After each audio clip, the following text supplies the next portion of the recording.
ఒకరిపై మరొకరు రంగునీళ్లు చల్లుకుంటూ మనం హోలీ పండుగను ఉత్సాహంగా జరుపుకుంటాం. ఇతర దేశాల్లో కూడా ఇలాంటి నీళ్ల పండుగే చేసుకుంటారు. దీనికి ముద్దుగా వాటర్ ఫెస్టివల్ అని పేరు పెట్టుకున్నారు. మయన్మార్లోని 4 రోజుల వాటర్ ఫెస్టివల్ ప్రారంభమైంది.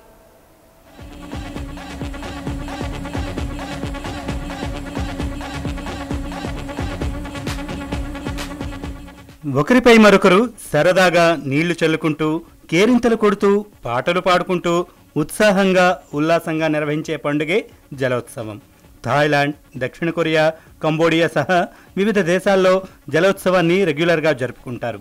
మయన్మార్లో నూతన సంవత్సరం సందర్భంగా ప్రతి సంవత్సరం మాదిరిగానే జలోత్సవం ప్రారంభమైంది.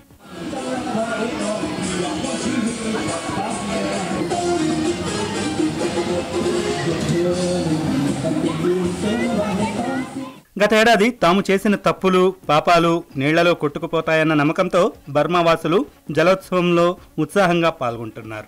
4 రోజుల పాటు కొనసాగే ఈ ఉత్సవాల్లో చిన్న పెద్ద అన్న తేడా లేకుండా పురుషులు మహిళలు కలిసి ఒకరి మీద ఒకరు నీళ్లు చల్లుకుని పండుగ చేసుకుంటున్నారు. ఈ నీటి ఉత్సవాల కోసం మయన్మార్లో ఏకంగా 200 మంటపాలు ఏర్పాటు చేశారు.